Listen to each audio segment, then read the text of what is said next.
Hello guys, Alina directly from Barcelona here with you, and today we will talk about moving from Canada to Spain. And we have special guest here, Nivida. She's tech guru and serial entrepreneur, and today she will share her story. Thank you so much for having me.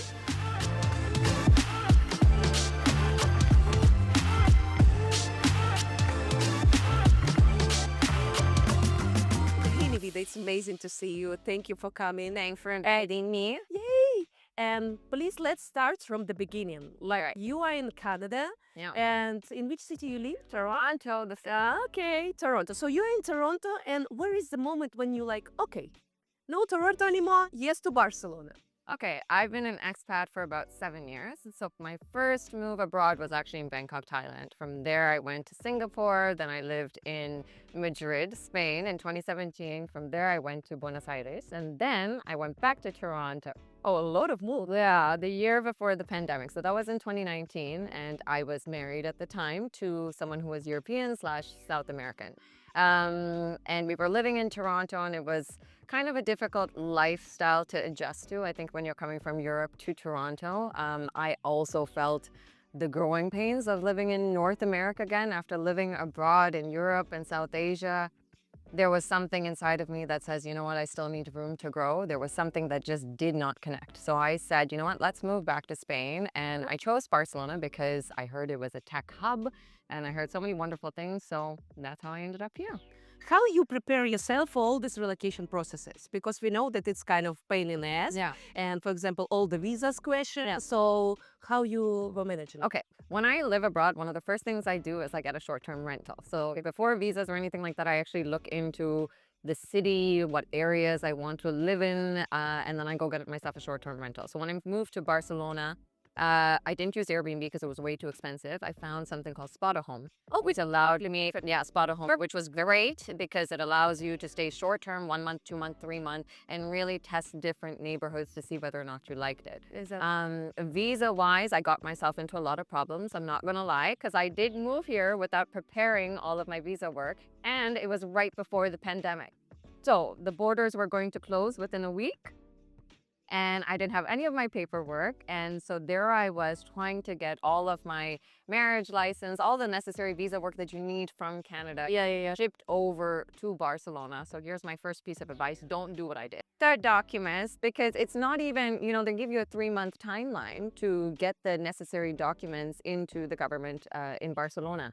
But the problem is in Toronto, it had to go through many different destinations, like one piece of document. So by the time it arrived, the 3 month time limit that Barcelona had given had already passed. So now I had to restart the process again. Yeah, but I made amazing Spanish and Catalan friends here. So I will say they were instrumental in helping me expedite the entire process. One of my friends is a lawyer, and she helped me get all of my paperwork in process, and it was smooth sailing from there. Professional help. Yeah. Our worries is all for professional help, especially when it deals with when it comes to visas, because there's a lot of bureaucracy involved, and you want to make sure things are double checked by a professional. Exactly. So, okay, so you find it up the way with the visa, you have already your short-term term rent, so you are kind of okay. Yeah. So what was the main challenge of all of that, or maybe another one that you faced, like what? Life hit me across the face. Like within a few months of arriving here at Barcelona, my biggest challenge wasn't professional. It had nothing to do about visa, but very much to do about being an expat, being a human being, and being a woman. My marriage was kind of crumbling. It was near the end of the marriage. It was also very toxic. It was abusive on many different levels. So it took me a year after moving to Barcelona to really decide I need to pull the plug on this. Okay. And remember, it was the pandemic. Yeah. So the biggest challenge was deciding this very big life decision without one person in my network. So I didn't have a friend in Barcelona. I didn't know anybody. And one of the biggest things you want to do as an expat when you relocate abroad is actually find that tribe. Exactly. You want to find your community. You want to find that tribe to help and support you. That was the biggest challenge. And I will say that's the greatest thing about Barcelona, community. It was so easy to find a community of like-minded people and women. Oh, So going out to the different, one of the first events I went to was called by PWN. ah, It was a professional women's networking event. okay. Yeah, and that was where I actually met a lot of my female friends 5 years ago that I'm still friends with to this day. So that was one of the difficulties. It wasn't about, and then of course, doing the paperwork when it comes to the visas, you're going through a divorce. Remember, I'm a Canadian. So there was some challenges when it came to, well, how do I stay in the country when I'm going through a divorce? And, I didn't know about how long you needed to be married for and all of this stuff. So again, go back to professional help where my friends who are lawyers, they did help me sort out my family residency card. Exactly. Yeah. But did you manage to make it on the distance, no? Or you? Yeah, I did not. Getting professional help means you don't need to travel back and forth. They will help you when it comes to sorting out all of your documents, making sure you're organized. And I guess the biggest, I think the biggest challenge isn't just trying to figure out your visa, but also navigating life with that, right? So getting the professional help definitely eases the mental stress. Exactly, mental stress. And you have a lot of mental stress when you're alone in another country without language, without friends. It's like too much to know person, let's say. What kind of, exactly. Okay, but you arrange all the questions with the visas and with the home. How is about the job or business? Did you thought like, okay, I will continue with my business, or I will try to find a work? What do you think about like professional and let's say money wise? Yeah. So coming from North America, I've been an entrepreneur for like 7, 8 years now. So it was always going to be about either scaling my business, starting a new business. I think there's a lot of misconception coming from North America. You think that it's the continent of innovation. It is the land where your entrepreneurial dreams can really come to fruition, which I still stand by. However, if someone had given me $1 million for the next statement I'm about to say, I've never would have said it. Barcelona has been tremendously powerful and helpful for my career. Wow. It was after moving to Barcelona that again I started networking, and I just met this amazing group of powerful women. And you know me, I'm all about women in STEM, women in tech, women in entrepreneurship. I think if you are a woman and moving to a new country and you are in entrepreneurship, definitely find that entrepreneurial group of tribes. Except meeting these kind of women really opened my mindset to everything you can do in Barcelona. And again, because you're in a city that's community driven versus North America, which is very much about who you are, your job title, and all of that, being in a networking environment where people actually want to get to know you. Exactly. It is so authentic in a network. Totally another day. And it changes, for me, it changed my whole career trajectory. You know what I mean? Like I came here as an entrepreneur, building my own business. Now I advise different companies. I'm an AI educator now where I run different workshops. So Barcelona has been great from an entrepreneurial lens. If you are an employee, one thing that I would say is that you might find it difficult and might be a shock to learn of the salary income. Right? Like your salary, the salaries are much lower here. Yeah. However, your cost of living is also drastically lower. So there are those trade-offs. Exactly. So about cost of living, by the way, let's compare because you have like the exact perspective, like Toronto costs this and Barcelona prices is this. How you feel about that? Because I know that a lot of North Americans they say, oh, it's like, oh, my life is really expensive, but in Spain it will be cheaper. But we know that Spain is cheap, but not so cheap. Let's say, for example, Barcelona. No? So how you feel? Give us some numbers. Yeah. So, I mean, the Canadian dollar pre-Trump was really bad. It was 64 cents. So 64 cents to €1. And now it's at 70 cents. So I will say when people say that Europe is cheap or Spain is cheap, it also, you have to know what currency that you get paid in. Exactly. So in Canadian dollars, yes, it was great. However, when you do the conversion, especially with inflation, things do get kind of expensive. It's not as cheap as you originally thought. That being said, I mean, you just cannot compare cost of living in Toronto to cost of living in Barcelona. The unit that I live in, like my home right now, I probably would have never been able to afford it if I was in Toronto. You know what I mean? Like this unit would have easily gone up to like $10,000 or something like that.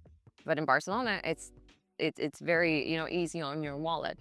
Groceries, it's much cheaper here. Quality of produce, the produce is just eating a tomato that tastes like a fruit versus back in Toronto where a tomato tastes like acid or oranges that just are rich in sweetness. Cost of living is great in Barcelona, I will say, when it comes to everyday expenses for groceries, going out for just restaurants, having a drink, a beer.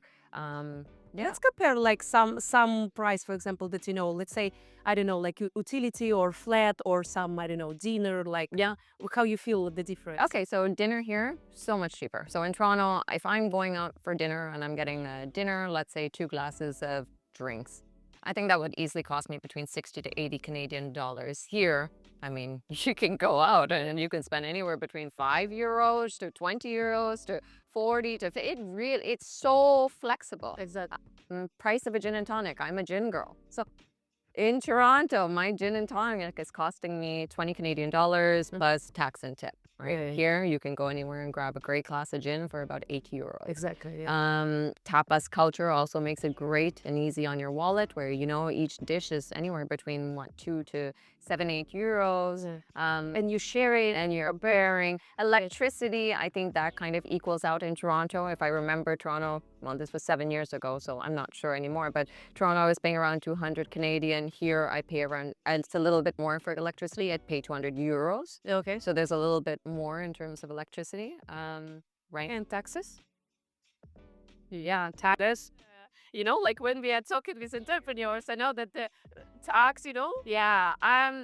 How you feel about it? I do think that Barcelona has long ways to go when it comes to inspiring and attracting more entrepreneurial talent, and that comes from the governmental level to start building new tax breaks to promote entrepreneurship. So Toronto does do a much better job for giving entrepreneurs a benefit to launching their own business when it comes to tax breaks and benefits and grants, especially for women. And I think Barcelona definitely has, some areas that they can improve and invest in.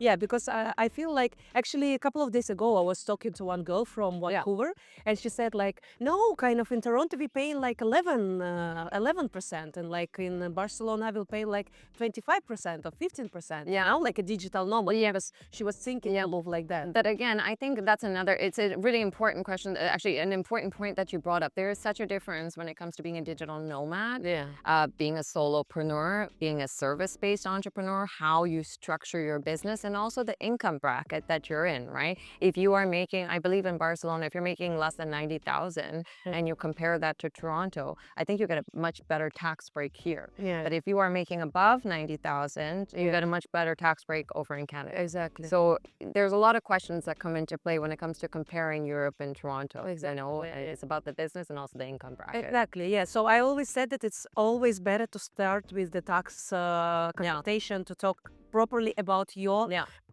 personal numbers, because sometimes people don't understand that it's all about amount. Yeah, exactly. Yeah. Different amount, different taxes. Mm-hmm. Okay, what do you enjoy the most and cultural difference? Okay. What do I love the most? Community. What can I say? Community and also proximity. This is an amazing city where every single day, if you are feeling bummed out or you don't want to stay in your home, proximity to meet people is so convenient. I mean, the fact that you can pick up your phone and ask someone to meet, and it will most likely take between 10 to 15 minutes to meet out, right? But here we need to talk about you, that you're really open, that you easy to connect. Yeah. It's okay. I do because that's important stuff. Yeah. Because a lot of people, it's really interesting, because I always said like Barcelona don't have the middle. Yeah. Or you love Barcelona or you hate Barcelona, or you have a lot of friends or you don't have any friends. And I heard actually these comments like from people that they say to me, Alina, I actually don't have anyone to go out, to hang out with. And I'm like, how come? Yeah. No, I actually tried, but it didn't work. So sometimes I feel like it's kind of hard to provide. Yeah. You know what I mean? Yeah. Because a lot of people, they kind of have this mentality, I want to take. Yeah. And Barcelona community, it's all about you are sharing, I'm giving, you are keeper, you are giver, I'm the say, working versus slow. So actually it's a skill. They really good at the skill. You know what? Here's advice to anyone that's afraid or doesn't know how to make new connections. A great way to walk into a room when you don't know what to say and you don't know anybody, just ask them questions. So when you start asking a person questions, and it's also very authentic. Yeah. And I think one thing that you also don't want to forget is also share information about yourself. Because if you're just putting the intention on someone else, well, they're not going to remember you, right? So you always want to bring it back to yourself. Oh, that's really interesting. I'm from Toronto, so it's very different from Ukraine. Yeah. You know, and always try to bridge that in. And I think also like people also forget, have a smile. Yeah, that's true. But how actually you can describe the cultural difference Yeah. between like Canada and Spain? So that was one of the hardest things for me to move back to Toronto, for example. When I went out to networking, I wasn't used to going, hi, how are you? What do you do? You know, I'm used to now, after living in Barcelona, I've gotten me so used. So I was thinking that you always will, you know. Gosh, it took me a long, it took me, you know, there were growing pains coming to Spain. I had to unlearn a lot of minds, like I had to learn a lot of behavioral changes and adjust my mindset to integrate into Spain and in Europe as a North American. Again, in North America, we value over hyper productivity. Okay, we value hustle culture. And when you go to a networking event, it's really, you have to be on. You have to be like, hi, how are you? What about you? That's about exactly. You have like about 20 seconds to really capture. It's a sales pitch into seconds. In Europe, it was so refreshing. Yeah, To go to networking events, to go to a party even, you know, to go to a friend's social and just not have to talk about what I do for a living, but actually get to share and learn about who you all are. That was one of the biggest challenges I actually had to go through when I moved to Spain, because for me, it wasn't intuitive. I didn't know how to adjust my personality. So it's something I had to learn. interesting. Another thing in North America is we talk about money. That is one thing I will say that I do miss. You know, I do think it's so important, especially as a female entrepreneur, to be around other entrepreneurs, female entrepreneurs, to talk about, hey, we're building these businesses, we're breaking these glass ceilings. I do feel like sometimes in Europe, you know, we do shy away from talking about money. So that's something that you do have to learn a little bit. And other cultural differences. Yeah, you know, in North America, you don't have a social life, all right? Like, I did not have a social life, and I would tell you a lot of people from Toronto, our social life is like, oh my God, it was so great to see you. Let's catch up again. And we'll see each other in like 2 months, you know, like every month, once a month, once every 2 months, because work is just so intense. Too much work. And it's just go, go, go, go, go. I remember when I was in Toronto, I would wake up with my cup of coffee at 6 in the morning, and I would just sit right on my laptop, and I would just go till 9, 10 o'clock at night. You know, Barcelona taught me the freedom to just, hey, you can enjoy that cup of coffee in the morning, right? You don't have to be walking to the metro and taking that coffee and going to work. You can actually sit down and enjoy it. And it does wonders to your brain. It allows you to appreciate all the hard work that you've done, and then also motivates you, inspires you more. Yeah. And actually, you know, yesterday I was making the video about the coffee. It's different moments, you know, when one moment was about the coffee. I say, like, even the concept takeaway for Spain is totally new. When you go to the bar, like where Jose all his life is selling cafe, he know about this like a couple of years ago. He say, why you need to run? If you can sit and drink. And you know, for them it's like I will pay €2, but not for coffee. Yeah, for sitting. exactly. And drinking the Exactly. and enjoying the moment. And the sun on the stairs. Yeah. And actually it's another dynamic. And yeah, but it's interesting that you said that you studied, because I was so sure that you are like this, and I was like, okay, so then all the people in Canada. No, I would say the first 6 months I was a horrible networker, and I probably was like, you know, the many people said it was hard to make friends. I was definitely that person because I didn't know how to not talk about work. I really had to learn how to make authentic friends. Exactly. And what else you can say? exactly. What else you can show, you know? It's interesting because even you begin to kind of see yourself. Exactly. When you live abroad, especially in North America and in Barcelona in specific, you learn, you push yourself to grow in so many ways. You push yourself to learn so many different personalities that's within yourself that North America would have never given me. Yeah. So I have a lot of gratitude for the city. Okay, amazing. So it's like amazing story, you know, that you came from Canada, you continue with your business, you know, you continue to kind of open yourself, share yourself with the world, you continue to grow. But, you know, we always have a lot of people on my channel who in the beginning of the road. Okay, so if you can give one piece of advice or a couple of advices for person who are thinking to move in North America to Europe, you know, it's a drastic change. I say how to prepare yourself, give some advices, give some help. Okay. I'm going to give a few pieces of advice. Number one, if you're thinking of moving to Barcelona, don't come in ignorant. Understand that Barcelona is not just Spain, it's Catalonia. It's a region with its own traditions, languages, and political history. So I think it's really important to take the time to educate yourself on the city that you're moving and its historical background, to really integrate and also respect locals, because of course they're afraid of gentrification. So it's really important to respect that process and learn about it. Number two, redefine what success actually means. Redefine what success means to you. When I was in North America, success was about my, my income. Barcelona gives you the opportunity to take a step back and appreciate everything that you've accomplished and redefine what success means when it comes to life, health, wealth, friendships, community, and everything. Exactly.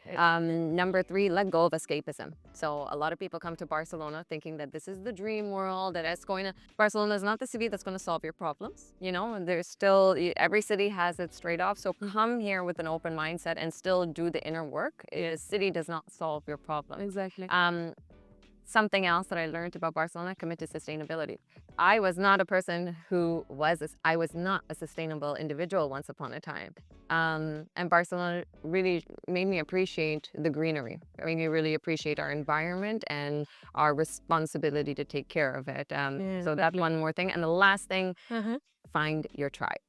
Do not just find friends, because one of the biggest traps that you can get as an expat is moving to the city and becoming friends with every single person. Exactly. Yes, that's how it starts, actually. That's true. Find your tribe. Don't make friends with everyone. That will probably just bring you more headaches than you can ever imagine. And again, when you're living abroad, you really do want authentic people in your life to help you through the good times and the bad times. Yeah, wow, girl, that's super, really, because I feel like a lot of people, they don't think about it because we always like money oriented, as you said. So even when I talk with the people who want to relocate, always conversations start the job, the business, the money. It's important. It's the base, it's the fundamental. But I know that actually you start with this, but actually you will continue. It's totally not tough. You will continue with totally your day by day will be the people, will be the food, will be the walks, will be the sleep. So some stuff that actually they are the basics, Without a I totally agree. So, girl, thank you for this amazing interview. Thank you for your time. And please, guys, I will share with you contact of Nivida. If you need any advisory of the tech, of the entrepreneur, you need to contact this girl because she knows the shit. See you guys in a new video. Thank you for watching us. And please subscribe to the channel. And if you want to relocate to Spain, you know the community right. See you. Ciao, ciao.